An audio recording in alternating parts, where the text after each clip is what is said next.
Welcome to Public Health on Call, a new podcast from the Johns Hopkins Bloomberg School of Public Health. Our focus is the novel coronavirus. I'm Josh Sharfstein, a faculty member at Johns Hopkins and also a former secretary of Maryland's Health Department. Our goal with this podcast is to bring evidence and experts to help you understand today's news about the novel coronavirus and what it means for tomorrow. If you have questions, you can email them to publichealthquestion@jhu.edu. That's publichealthquestion@jhu.edu for future podcast episodes. Today, Stephanie Desmond is talking to Susan Krenn, Executive Director of the Johns Hopkins Center for Communications Programs, about how to use communications to change behaviors, a very timely topic during the coronavirus pandemic. Let's listen. We're here today talking to Susan Krenn, Executive Director of the Johns Hopkins Center for Communication Programs. Today, we're going to talk about good communication practices in the time of COVID. Susan, let me first ask you a little bit about what you do here at CCP, what CCP does. So, as you noted, I'm the director of the center here and have been at the center for 35 years. As the director, I oversee programs across the board for CCP, and our programs really focus on using communication to catalyze and improve health across the board. We do a lot of work in low resource settings, and we use this communication in an approach we refer to as social and behavior change communication to inspire people to uptake healthy behaviors. This, of course, is most important as we speak now in terms of emergency settings. So I just actually read a headline in USA Today, and it says this: coronavirus facts don't incite panic, just the opposite. Facts fight fear. So I was wondering if you could talk a little bit about how you use your communication skills in order to make sure that in a situation like this, people are getting the information they need and that they're not coming away afraid. That's an excellent question. So a couple things. One is really ensuring that the communication that is going out to people is informed, that it's accurate, and responding to their information needs. So what do they need to know to be able to act and prevent take care of their own health and prevent risk. I think certainly with the COVID situation, we have an increased and heightened sense of fear with all of the headlines. And that's something that we need people to understand, that there is a threat out there, but then we need to encourage them and give them the resources and the self-efficacy to actually act on that fear, because fear can be paralyzing to people. And so we need to make sure that there's a balance between their understanding the threat and their ability to take action to keep themselves and their families healthy. So there are some sort of crazy rumors flying around about the coronavirus and its origins. How do you use communication to handle rumors and misinformation? I think it's really important to be able to understand what information is getting out there, what people are seeing and hearing. And again, in an emergency response, you want to be prepared to respond to those issues as quickly as possible. And you need to have channels out there and platforms and mechanisms by which to get the correct information out. You need to be able to get people to refer to credible sources of information.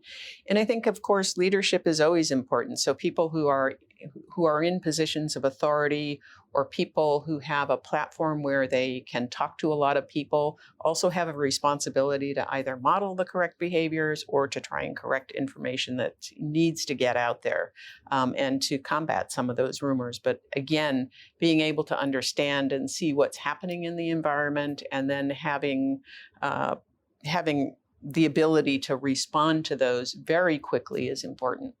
I would think that trust is also important. I know in your work, you make sure that the person who's giving the information is a trusted person. I also understand you spend a lot of time creating trust ahead of time. Where does that all fit in here? Yeah, absolutely. So it's not just about the messages themselves, but it's about the messenger. Because if the messenger isn't credible, if the messenger is not trusted, then it doesn't matter what information you're providing. And so I think, again, looking to individuals who really do connect well and people trust to deliver information is key, and understanding who those people are just in general. So we're always looking to who is the spokesperson who is going to be able to deliver a message that people are going to respond to. And so I think in the case of COVID-19, I think Anthony Fauci, the director of the National Institutes of Allergy and Infectious Disease, is one such person. He's just terrific. He delivers the facts. He acknowledges when we don't know something. It just gives people a sense of confidence that even though we don't have all the answers, we do know what we should be doing with the information we do have. So, you just sort of touched on this question that I've been having, is that there's so many unknowns here, right? We really don't fully understand the situation at this point. How do you prepare for that? And how do we communicate about that?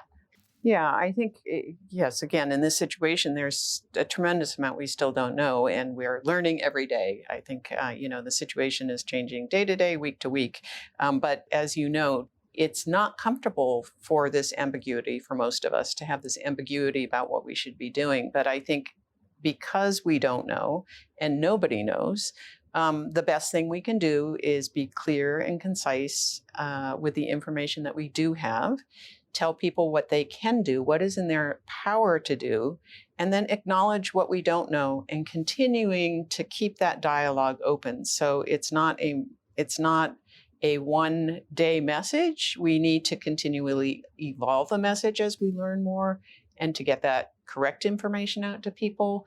But we are going to be in a state of unknown for quite some time. So I think it's really critical just to be able to have people who can deliver trusted information and know that it's going to continue to change. Something that I was thinking about is that, they've closed the schools in the state of Maryland, for example. As a parent, I don't actually know if this means that I should let my children congregate with other children when they're out of school. And I think people have been good at maybe giving the overarching message, but then there's these other messages that come up. I mean, what's the best way to sort of respond to those sorts of questions? And how can we do it better? It's quite challenging, again, because we are getting some guidance, but in some instances there's conflicting guidance, and it is hard for each of us, myself included, to figure out what we should and shouldn't be doing.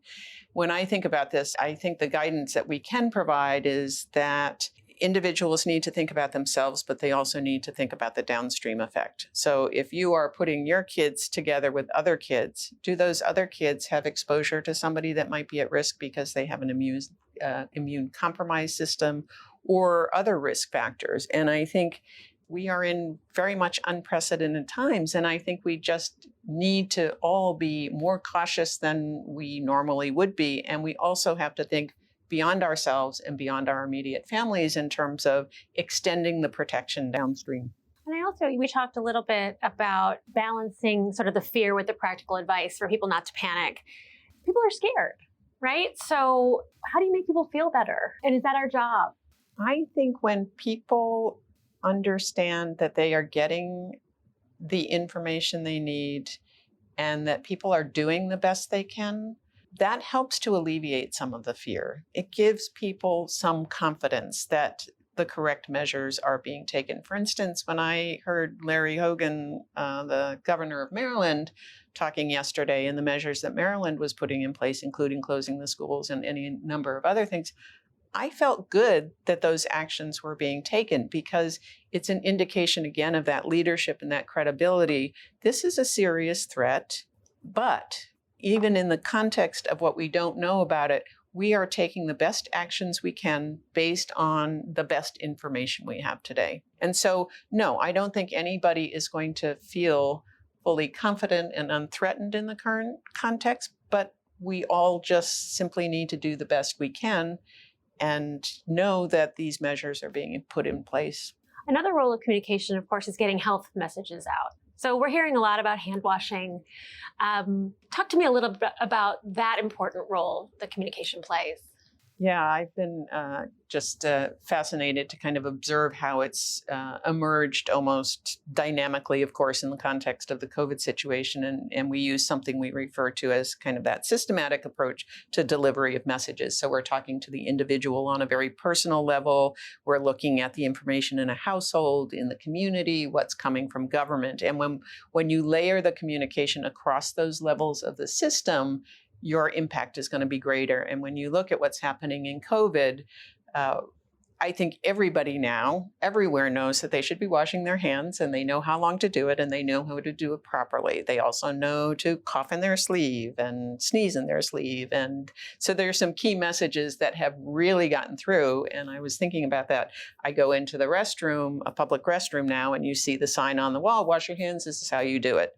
I turn on the TV and there's Ellen doing something about hand washing. There's videos and entertaining approaches to delivering these messages everywhere you look. So it's really just kind of a perfect example of how strategic communication works and how that layering of consistent and correct messaging really does make a difference. And we're seeing that with COVID-19 for sure. You know, my daughter, my teenager, told me that she didn't know before that she was supposed to wash both sides of her hands. So I guess I fell down on the job of parenting, but now this has taught her the correct way to wash her hands. So you've worked with emerging diseases before, the center has, most recently with Ebola and Zika. So what are some of the lessons learned about the role of communication in preventing or slowing the spread of new disease? So I think I mentioned this before, but one is really having mechanisms in place beforehand to deal with it and understanding that those mechanisms need to be flexible and responsive as the emergencies evolve, because things change all the time. And so if you have that system in place, then you can, I won't say get ahead of it because the unknown is the unknown, but you can at least be able to communicate on a regular basis. And keeping that communication going is important. People do not like a void. People do not like ambiguity. And so by being able to track the rumors and the misinformation and get out there and respond to those and let people know what's happening, again, from a trusted, credible source, whether that's government, whether that's, an influential individual, a combination of all of those things, that's absolutely critical. And I think ensuring that the messages, again, empower people or make people feel empowered that there is something they can do to protect themselves, to protect their families, and protect the communities. That's essential. And it sounds to me, what I'm hearing from you is that transparency is really important. Absolutely.